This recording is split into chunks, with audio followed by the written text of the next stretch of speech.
one of the first questions we got was from someone named Paula Stachow.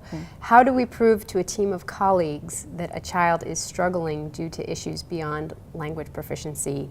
What evidence is helpful to differentiate between language issue or cognitive and intellectual issue?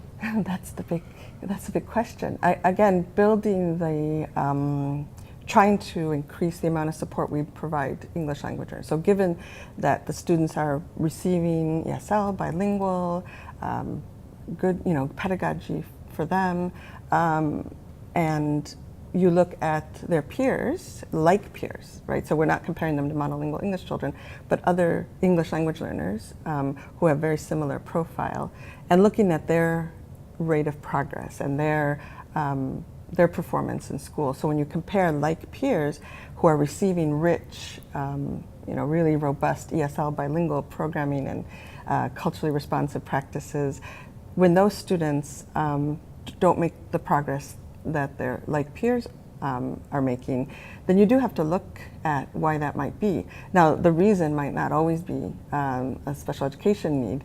It may be environmental. There still may be something either in the personal experiences of the child. There might be some trauma that's happening.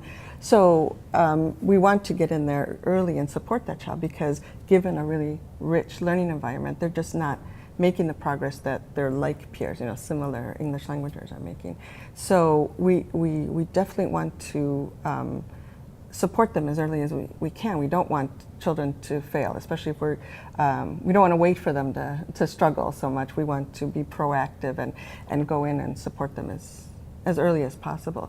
So, and the other piece is when I see systems that have really good bilingual programming, or multilingual programming. So even children who have multiple languages, we can still keep those languages going. And that's a really good, it's a great resource for students, obviously long-term in their development, but also it becomes a really good diagnostic piece, because if students are struggling and it's in the English environment, we can work to enhance that. But if students are also having similar difficulties with, say, memory or, word retrieval, I just had word retrieval, any of those kinds of things. And it also happens in the home environment and their home language. That's not to say that it's certain that it's a special education need, but it's a red flag that it's not just something that happens in the English academic setting, but it's something that's sort of pervasive throughout their experiences in multiple contexts.